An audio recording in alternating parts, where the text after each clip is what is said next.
So we'll do a little review of all the radioactive stuff, and I'll give you a couple problems along the way, and you can do a little practice. And this will be good to get you to that point where we all need to be. And we will have a quiz on this soon. What did I say, Monday? Okay. Okay. So, number one, let's just do quickly. Alpha decay. What is alpha decay? What happens? Jerry.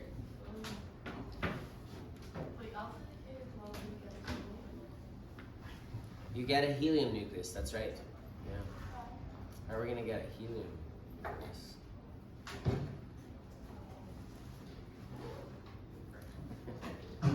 So you get a, what are we going to start with?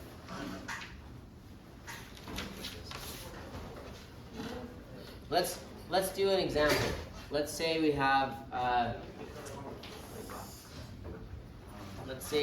hello, good morning. Good morning. Are you guys the Stanford applies? No. Applicants? No, we're just late. We're just late. Okay. I'm not late. You're not? I was already here. Oh, your stuff is there. That's good job, Dara. But you're still kind of. So alpha decay is a helium nucleus, as Sherry said. And so what is helium? 2 protons and 2 neutrons, so the mass is 4. This is your helium nucleus. And it goes bye-bye. So that's what you're going to have. That is an alpha particle.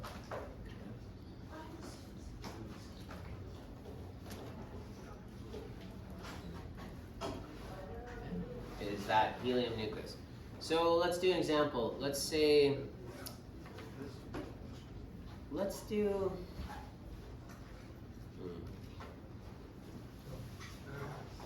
a U-238.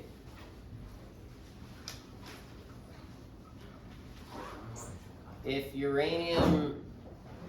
the nucleus is uranium, what's the atomic number?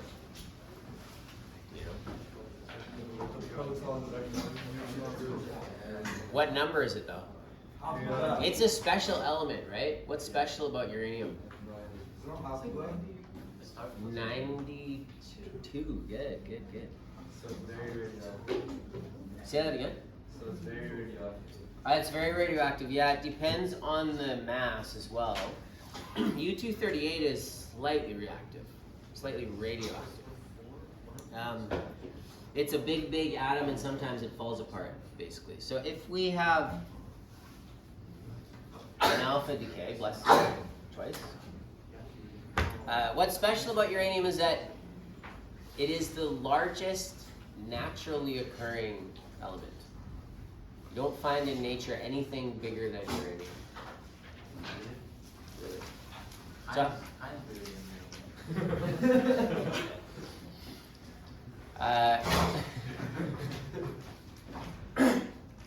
and not than a nucleus, though. Not than a nucleus. Will this turn into 238, 93 plus energy? Yeah, what's going to happen to this? If we're going to have a helium nucleus fly away, what's left? 234 and 90. Okay, so this is going to be 90, and the mass will be 234, and that, if you look at your periodic table, is thorium. And so that's an example of alpha decay. Oh. And then do you have to say plus energy or not? There will be energy released as well. We don't say it in the chemical equation, but we will talk about that as we go on. There's a little bit of this mass is turned into energy as we fission. We got to get into the details of that. Okay, so that's alpha. What's the other type? Beta decay. Let me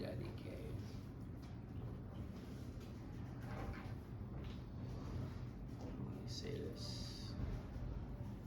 oops, beta decay. You remember what beta decay is? Isn't it plus a neutron and, I know, plus a proton? Yeah, so we're involving neutrons and protons now. What are neutrons and protons made of? Mass? Quarks, yeah, good. So we're going to transform either an up quark into a down quark or a down quark into an up quark. There's two different types of beta decay actually. There's beta negative and beta positive, that's right. So which one do you want to do first? Negative. Let's do the negative first. Beta negative is much more common. And that would be a neutron decaying into a proton. If you're going from a neutron into a proton, and this is really a down quark into an up quark, what else do you need to? Plus a electron. Yeah, you have to create something negative, right? So we're gonna end up with an electron as well, but there's a trouble with that. We're creating an electron, so we have to balance that. Anti-electron. Yeah, we're gonna create an anti-electron.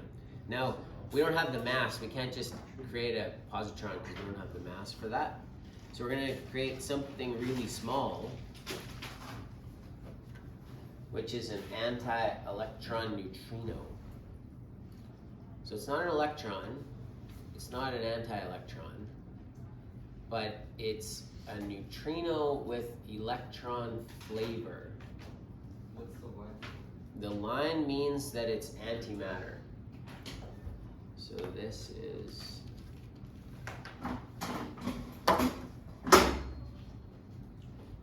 an anti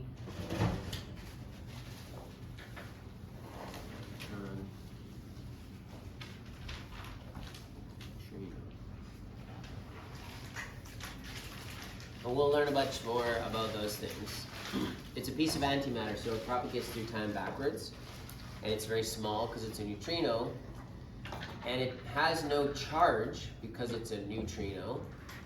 But what it does for us is it has an antimatter electron flavor. So if you create an electron, a matter electron, you have to balance that with something anti-electron. Okay, let's do beta decay then. Or sorry, beta plus decay. So that was beta negative. Let's do beta positive. Beta positive is a little more rare. It's the reverse, and it doesn't happen so much in nature. Whether this was beta negative, this is beta positive. And this is proton. I should label these, I guess. This is neutron, this is proton. You guys know this is an electron, so this is proton again. This is gonna be, and what's this gonna become, do you think? A neutron and an electron. Close. It's a neutron for sure. And the anti-proton. That's right.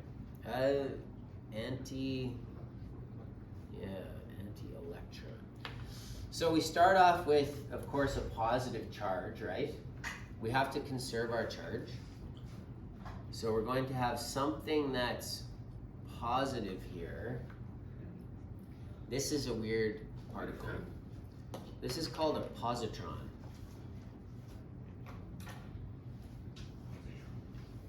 And a positron is an anti-electron. So sometimes you see it written with the line over top. It's the only one it's the only antimatter particle that has its own name. You can call it a positron and everybody knows it's an anti-electron. If you watch Tenet, they talk about positrons in there because they're antimatter particles. This is on Monday. Yeah, This is okay. this is for Blizzard. No,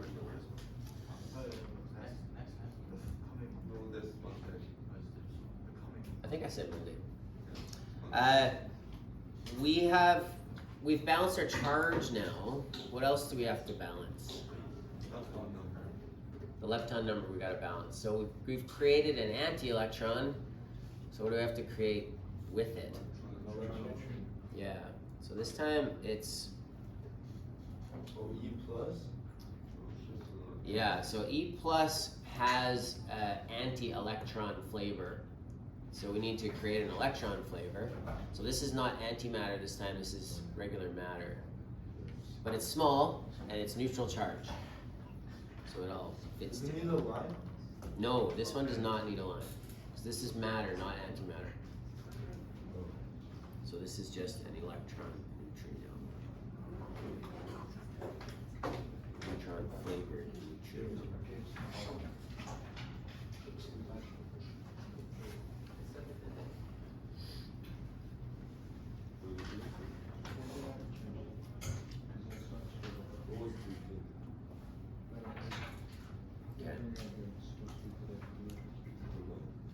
Can I move this now?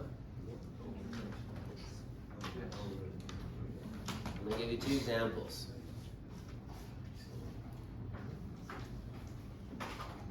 Example one is, we're going to do carbon 14. Wait, is that all there is? No. Isn't gamma just like energy? Gamma is energy, yeah, it's high energy photons that are released. And sometimes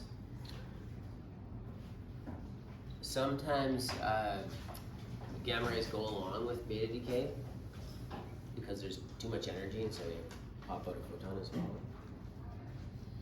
Okay, if I go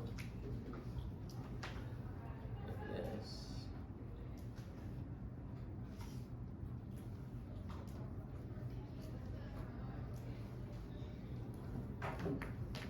don't call it out.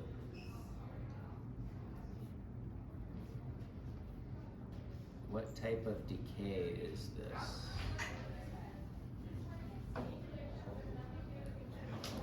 Don't call it out, baby.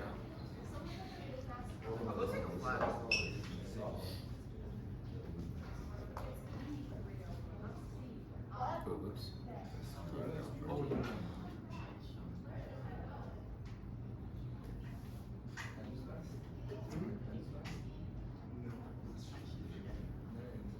Raise your hand if you know the answer.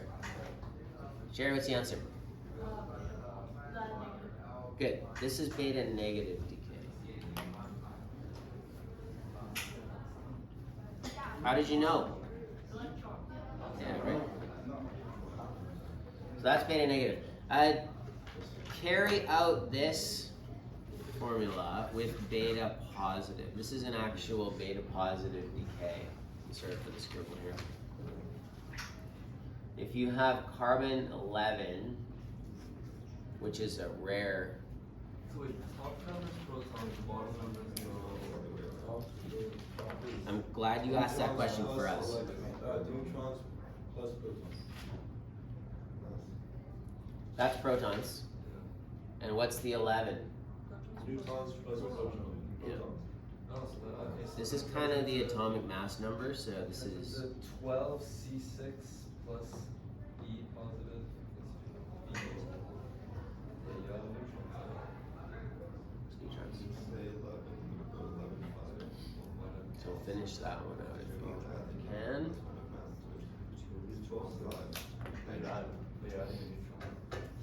But you're adding a neutron.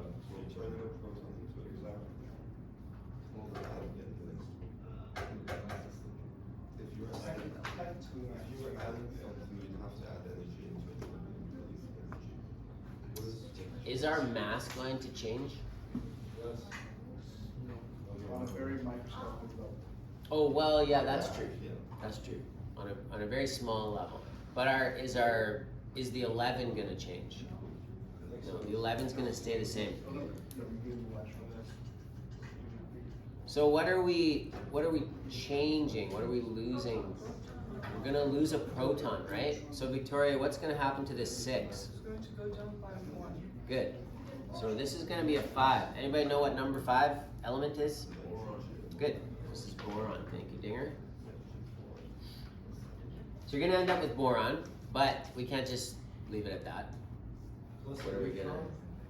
we're gonna have not a neutron. The neutron is in here already. That's why it doesn't turn to neutrino. Yeah. Who said positron? Good for us. Alex and for us, good. So you have a positron, and you also have an anti. No, not anti. It's an electron neutrino. An electron neutrino. And let's just to be clear, let's put that line over the E plus. So you go up to the negative decay. To the negative decay, you add a proton. Well, you turn a neutron into a proton, yes. So why is it still only like the mass up? Yeah, so the mass stays the same. And all the beta decays, well, yeah, I gotta be careful how I say this. The exact mass does not stay the same, but your mass number stays the same. So your number of protons and neutrons are the same. Yes? A neutron is a wee bit heavier than a proton. Yeah, we're gonna get into that in a second. Can you do another example? Yeah, sure. What do you want to do? What type? Alpha. Want to do an alpha? Okay, let's do. Actually, no, we already did all this. Gamma is pretty simple. It's like. Yeah. Gamma decay is high energy proton is released. It's very dangerous for us. And that's really all you have to know at this stage. There's a lot more to it than that, but why is a photon dangerous for humans? Radioactive. It has a lot of energy. Sherry, say that again. Yeah, it mixes up your DNA, which is actually even worse than destroying it. What's the trouble with mixing up the DNA? Yeah, if you mix up the right DNA in just the right way, you turn off, there's a bunch of genes that cause your cells to stop dividing in certain situations. And that's really important, right? If you get normal cells and you put them in a petri dish with food, they'll grow out to the edge and they'll stop. But if they're cancerous, they'll grow out to the edge and they don't get the signal to stop. So they just keep dividing. And as long as they have food, they just... And what does that become in a human? A tumor, right? So cancer is really tough to fight because it's your own cells. They're just dividing out of control, and so they get in the way of things. Tara, can you flip that close for us? Thank you. I'm gonna pause the video here, just so that we